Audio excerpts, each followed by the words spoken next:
Welcome to the OD Learning Lab.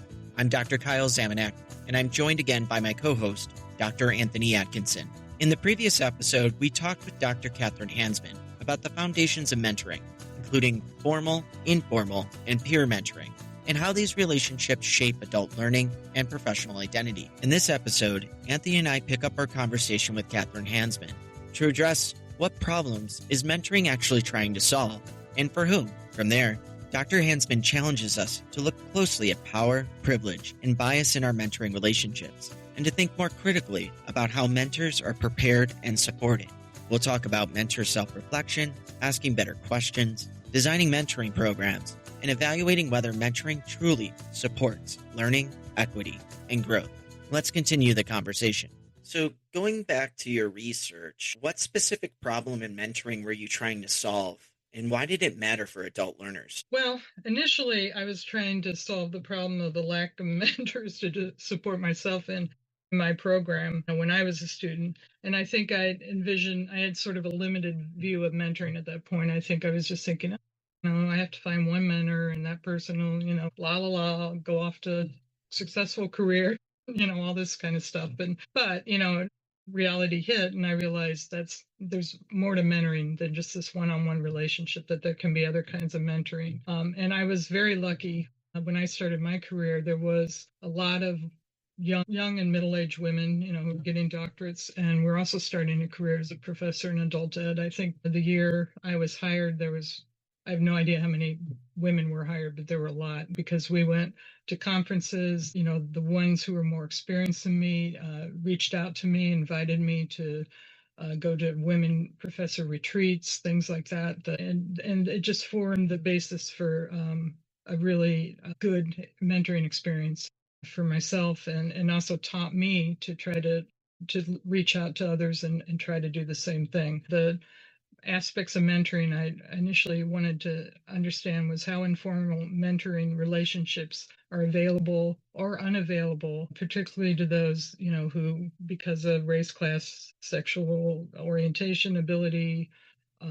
gender, may not be compatible with the majority of people within the organization. And so if informal mentoring is not available, types of formal mentoring programs could address that gap. So that was initially what I was sort of looking at, and then looking at the limitations of formal mentoring programs, which led me to later explore the power relationships that are explicit in mentoring relationships. Because by virtue of their position, mentors have power that they can employ to be helpful or hurtful to their proteges. And so the biggest paradox surrounding mentoring relationships is that, and though mentors may seek to empower their proteges, the relationships themselves are entrenched with power issues, which may be further exacerbated if the mentor is also like a supervisor of their mentee. But mentors typically have power in the relationships through their own organizational roles, their professional networks, and that contributes to the unequal relationship going into it. Additionally, as I experienced, mentors may have a hierarchical, paternalistic lens or other lens that may make assumptions concerning what is best for their proteges instead of mutually discussing and planning goals of the relationships. And then mentors may further exercise power by not assisting their proteges to understand and navigate organizational politics that may insist or impede their careers. Others have also sort of explored this. Juanita Johnson-Bailey and Ron Severo have written about their cross-race mentoring relationships. Jelena Alston wrote about sort of a younger, older plus race difference mentoring relationship she experienced as she was doing her work. But I think what to me is bringing up this idea of power, that there is, that every relationship is some kind of power relationship, and that you have to understand that the mentor, obviously being the more powerful person in a relationship, needs to, I think, do their own personal kind of power reflection.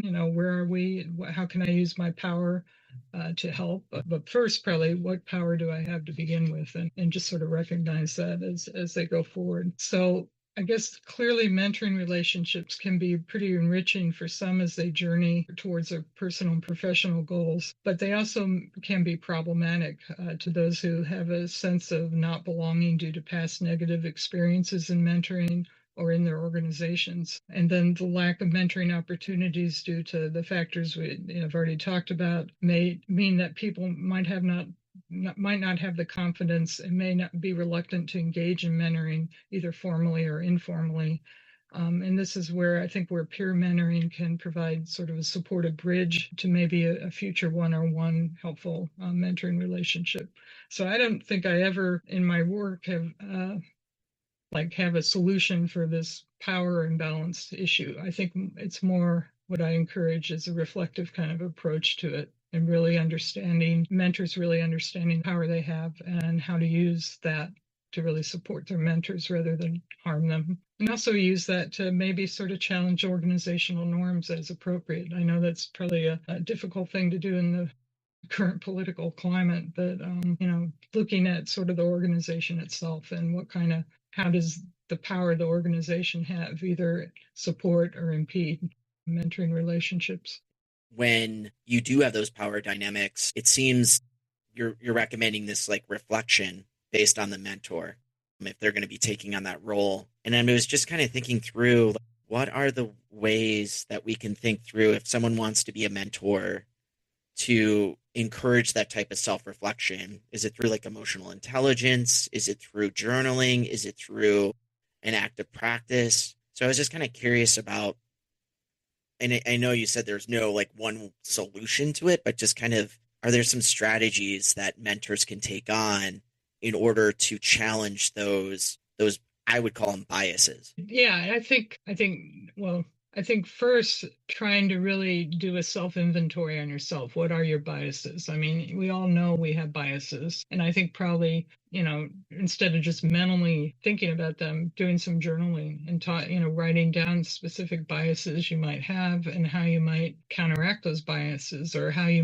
what kinds of growth do you yourself need to do as a mentor, to really be a fair mentor for everyone and to really mentor without having those biases. I don't know that it's really possible to eliminate all biases, but I also think it's possible to, if you recognize them, then you can really, I think, understand how the actions you take may help or possibly harm someone, and through that really try to avoid those harmful kinds of actions and Yeah, thoughts. Really, agreed.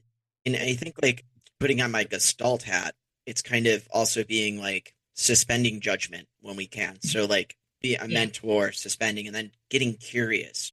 So rather we often as and this and I talked about this with the coaching session with Holly, we often approach things from a judgmental standpoint. We have the right. solution versus I'm curious, what is this mentee? What is their experience? What are they going through? And getting more information about them. Yeah, that's a very good point because I know early on when I first started working, I think with doctoral students, I was quick to jump to, oh, here's what you should do.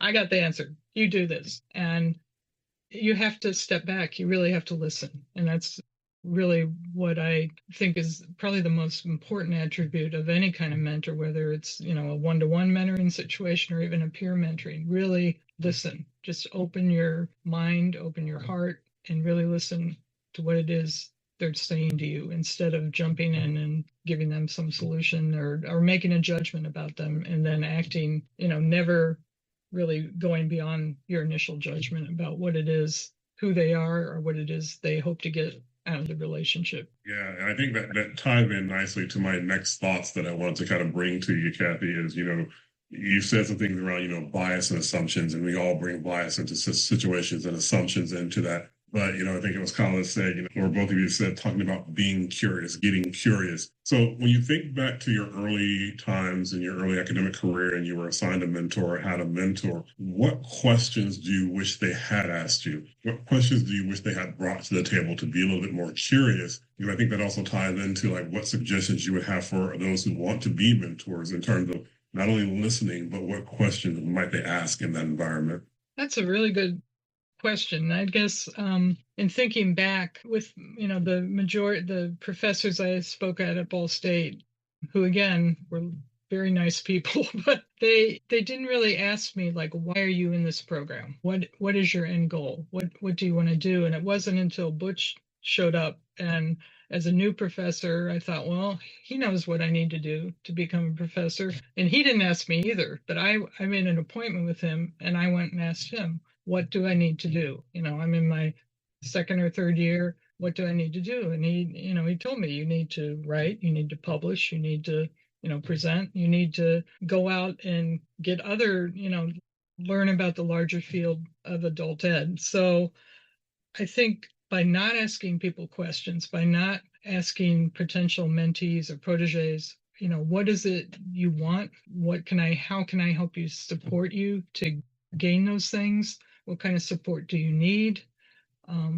What's your end goal basically? Then you're doing a disservice to the mentee. You need to, as a mentor, at least I view it as my obligation to really try to understand what it is that person needs. Because, I've had in dissertation situations, I've had students like Anthony and Kyle who you guys, wanted to go on and have careers either in academic or as a consultant as you do, Anthony. But other students, there's some students I had that really had no, I think, big career aspirations. So then I don't want to like be pushing on them. Well, you got to write, you got to present, you got to do this and that, that you need to do in an academic career. I think, then I try to listen and really understand that maybe they're getting the degree because they just really always wanted to explore, these ideas, these concepts, learning. They just wanted to continue learning. And the only way they saw to do it was through this degree.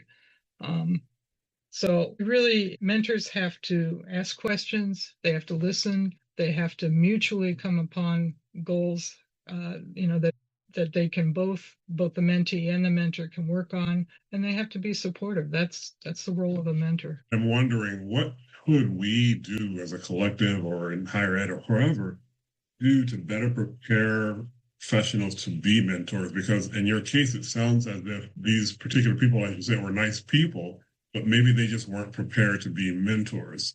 So right. What are things that we could do to help people understand that as part of their role, as part of, the work that they do? Because maybe they were in a situation where, you teach, you do research, that's it. But then to be put into a situation where you're a mentor, and you don't have the necessary tools. So I'm just curious what your thoughts are on how do we give them the necessary tools and help them think and see that as a role?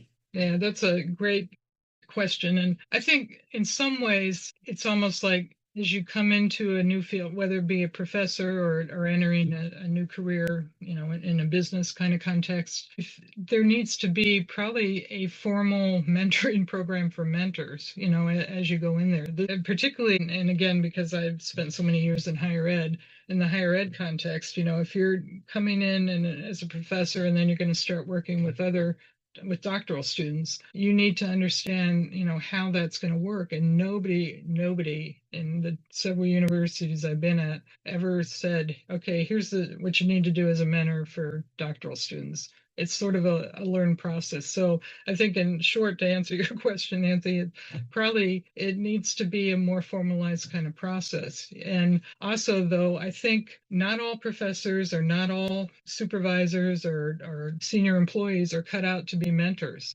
And if they're not comfortable being a mentor, I don't think it's a good idea to force them into being a mentor, because they're not going to be supportive. They're for whatever reason, if they're not comfortable, they shouldn't be forced into it. But if they're willing to be mentors, I do think, you give me a great idea for a paper.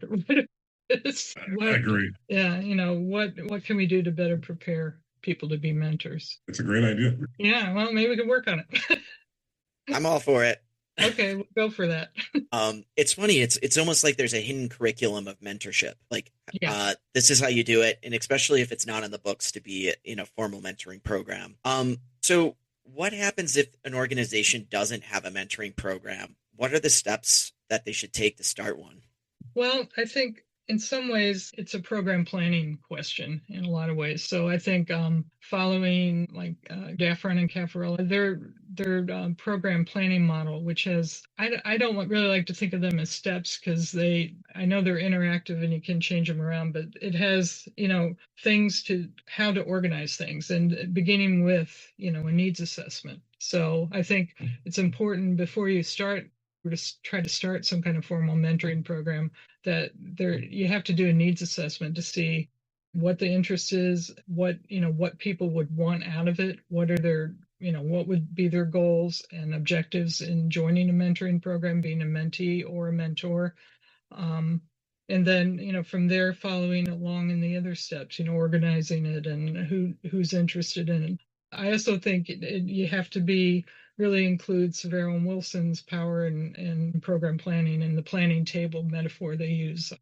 Who's going to sit at the planning table? If this is an organizationally run program, are you just going to have department chairs or heads of departments in a business or something at the table? Are you going to include representation of people who might be mentors in the program, people who might be mentees in the program? Are you going to be looking at other interests that may be affected by a mentoring program, whatever those may be? I think by following, some kind of planning process, formal planning process, I think that would help at least get it going in the beginning. The other thing I would say is that a lot of mentoring models usually, as I mentioned earlier, different stages where, introduction and then, the work they do together, and then sort of a separation as the uh, relationship matures. And then finally, what's beyond that, when it's sort of maybe the mentee has gone on to a job somewhere. Are you going to continue the relationship then? So I mean, thinking about those as being part of the stages as you go through planning a mentoring program. And what I find interesting is it's almost a big plug for adult learning, adult education with our canon, like the program planning, knowing the theories of adult learning. It's so, even though we're talking about mentorship, you're bringing in so much from all other types of like theories when it comes to adult learning, the program Mhm. planning. So it's I mean, it really speaks to our field about how there's so much intersection. Right. Well, yeah, and if you think about, the theories like, community of practice is sort of social learning theory, and then you think about also mentoring as transformation, and Mesereau and transformational learning, and maybe building in some of Mesereau's steps and into that whole transformational process, particularly if, developing identity as a scholar or developing identity as a program planner or as a computer programmer, like those kinds of things. I think it's important to think about, what kinds of theories sort of go into mentoring to begin with. I mean, there's also a strong argument for andragogy for mentoring. Yeah, and so as part of that, when you think about program planning for mentoring and for adult learning, one of the things that you also have to think about is how do I define success? How do you define success and that this relationship was successful? So I'm just curious to know, when you think about a mentoring relationship, how do you define success at the end? And is there a way or things that we should be looking for to determine that? Those are good questions. And again, I think there's no like set way to define it. I think in formal mentoring programs, it's usually built in some kind of evaluation process. And in the literature, there are people who have developed, sort of maybe not a set evaluation progress, but some recommendations for how to write an evaluation. But the evaluation obviously should be based on whatever the initial objectives and goals of the program were, and if and how they were achieved, and if not, what's lacking, and then from there turning it into another program planning. How can we address whatever deficiencies were available? In an informal or peer mentoring program, though, I think there still needs to be some evaluation. It's just probably not as formal. Or I'm thinking like in a one-to-one mentoring situation, it's probably more of a discussion between the mentor and the mentee. Maybe periodically, like every couple months or something. Where are we? How do you? Maybe they each write questions for each other. Maybe the mentor's question might be, how do you feel like you're advancing? In what your goal was, or what kind of support have I given that is helping you, and what else do you need? How can I be supportive? And the mentee, might ask questions, like, how do you feel I'm progressing? And sort of doing both a self-evaluation of themselves as in the roles as mentor and mentee, but then also sort of doing a informal kind of evaluation with each other. And I think even in peer mentoring, there can be, there needs to probably be some kind of evaluative reflection kind of exercise, where all the members would think about what it is they've accomplished so far, what they still would like to accomplish, particularly as, new people come in. I think, then there also has to be new goal setting or new listening to what the new people would like as they move forward. Yeah, as you kind of explained that, where my mind automatically went was it seems very loosely or centered around kind of a human-centered design process where you design sort of what works and you kind of test it and see if it works, but then based upon feedback you get on mentor and mentee, you kind of reiterate it and kind of then go back and prototype it, and kind of it changes and evolves based upon who's involved in it. So yeah, it just makes me think about that human-centered design process. No, exactly. That's great. That's a great way to think about it. I just don't think there's I'm not the big sage on evaluating mentoring programs, but I do think, what you said, Anthony, and what I described, that, it's sort of organic. You just have to see what's going on in the mentoring program, again, listening and then reacting to that, and probably perpetual redesign as you go through it.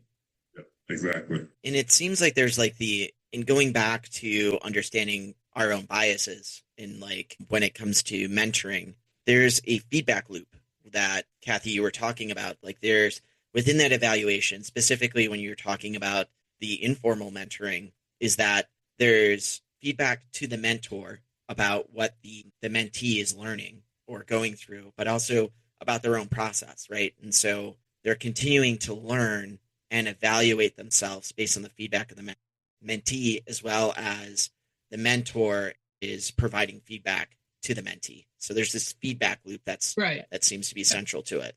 Yeah, if it were a circle, we'd have all these, blah, blah, blah, did this, that, and then feedback, blah, blah, blah, feedback, because it's a dynamic relationship. It's gonna, even in a formal context, you can't account for people's emotions or people's feelings and people, and how quickly or slowly people may progress achieving the goals they want. So I think it's really important, when Anthony, to your question, that there is some form of evaluation, because otherwise, how are you going to know that it's helpful? My last question for you is, you shared a lot with us, and we've had time to unpack a few things. From your perspective, having been a mentee and being a mentor, is there anything else you'd like to share about mentoring that we've not touched upon today? I believe mentoring is the crux of the pivotal moment where adult learning and adult development might intersect. And as a mentor, it's really a honor in a way to be able to support people as they go through this process. But, all types of mentoring relationships require, I think, a large degree of trust in each other. It also requires, obviously, mutuality and constructing goals. It also requires, I think, courage to even engage in mentoring to begin with. As a mentee, to screw up your courage and ask questions, to then hopefully, get a mentor to begin with, and for a mentor themselves to, have the confidence and that they can actually, help someone and be supportive. So in my experience as a professor, and I've had the honor to mentor many students, and sometimes more successfully than others. And I've always tried to be somewhat reflective and trying to, and I've always tried to listen. And I think that those are really the most important parts of being a mentor, is listening and reflecting on your actions and being aware of your bias and all the things that we've talked about today. I've really valued all the mentoring relationships I've had and been honored to be a part of people's lives in that way. I recently heard someone at the conference I was at last week saying that they did not want to be a sage on the stage, but the guide on the side. And that's really what I've done and been able to provide the mentees that I've had throughout the years. So Thank you both for letting me ramble on about mentoring today. Thank you, Kathy. You have definitely been a guide on the side for me in my, transition from, being a practitioner in the field to going on for my PhD. So thank you for your mentorship and guidance. And it was great to be able to speak to you and talk to you a little bit today about your history and kind of evolution within that role. So much appreciated. Well, thank you, Anthony. It's been a pleasure to work with you, and I hope we can continue that too. Certainly. We got a new project, guys. Yep. I made note of it. All for it. All for it. Thank you. Thank you. So now is the part of the show where we'll shift into the debrief, where Anthony and I talk through what this means for practice and research. So, Anthony, we spoke to Dr. Catherine Hansman, and she mentioned those 3 forms of mentorship. So the formal, informal, and peer mentorship. What stood out to you about those 3? Yeah, I guess what stood out to me in those 3 areas was the overlap between them. But as she touched upon and you touched upon, just the comparison to communities of practice. From my own experience of having been within a community of practice, particularly that peer mentorship, the importance of that. And so I just really kind of appreciated that she hit home around sort of how, peer mentorship touches upon your possible self in terms of your identity and developing who you are. And that was just something I, from my own experience, have really seen happen within peer mentorship. I think sometimes there's that traditional idea of people to think about mentoring as you have someone who's older than you, more experienced than you, more knowledgeable, kind of helping teach you. But there's also that level of informal peer mentoring that peers can do with one another just to support one another, I think was really important. Totally. And I think she also kind of blew that myth out of the water that it's a one-on-one mentorship because like communities of practice, but also she mentioned the developmental network, which I want to dive a little bit deeper into because I'm like, selecting your own network when it comes to navigating an organization, and it could be anyone. And I was like, that's really cool because like I'm always like one to say like I approach things from like everyone has these different lenses when it comes to the organization or the way that they perceive mentoring or the areas that they think people should develop in or the way that people present to them. So I think like you get so much more information from that. And that's also within communities of practice too. There's so much more information sharing. Right.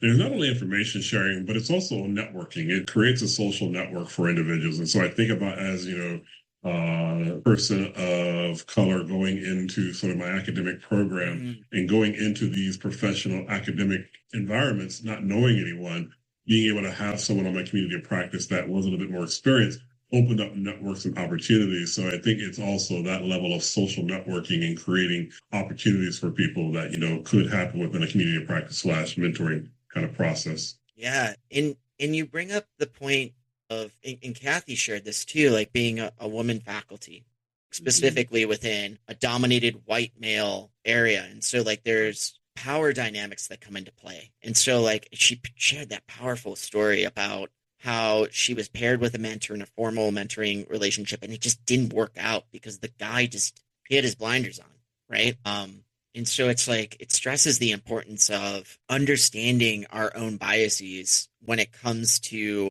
how we approach mentorship, like specifically when we're talking about, like she mentioned, race, gender, sexual orientation, etc. It can certainly be a challenge, and I think that she hit upon that very well. And I think that was why my other follow-up question later on was, sometimes we put people in those roles to be mentors that should not be mentors. That just because someone has a position of power or a position of privilege or has the networks doesn't mean that they themselves want to or know how or can be mentors. So I think that there has to be some level of what we talked about evaluation to really kind of also help those who get put into places or want to be mentors understand sort of what the goals are and how to do that. And let's not just assume that everyone wants to be a mentor. I have my own story. I had the opportunity to have a mentor early in my career, and it was actually another African-American gentleman who I was paired up with. We met one time and it just wasn't a good match. It just wasn't a good match for sort of where I saw myself going in my career and sort of where he was at. And I just went for one meeting and I just kind of ended it because it just did not feel like a good match. But the powers that were put me in that position because they thought, you're both African-American, you should kind of work together. And it's like, yeah, it didn't work out. So yeah, I could definitely feel her, the power in her story in terms of how that felt for her and the young woman probably trying to advance in her career and it just not being supported. The mentorship match. I think it's really important to think about how do we match mentors to mentees and what are we looking for specifically, right? Is it just because, like, as you shared with your experience, right? So just because you're similar race doesn't mean you're going to have a great mentorship process out of that. And so what, I mean, I should have followed up with her on this and asked, like, how do we know there's a match and what do we look for, right? Is it like similar goals, similar occupation, maybe, so. Yeah. Yeah, I think that's all part of that initial needs assessment is one, having mentors on board that have certain qualities and skills and networks, but then doing a needs assessment for the mentee in terms of what they are looking for, doing some level of matching there, but I think also allowing the opportunity for the mentor and mentee to have some level of initial conversation for themselves to determine, because even though it might look right on paper, once they sit down, if there is not some level of synergy there amongst them, it might not be a good match. Yeah. I think that's why, she pointed out there is no kind of one solid answer to that, but it's just a matter of sort of bringing people together to see what works and what doesn't.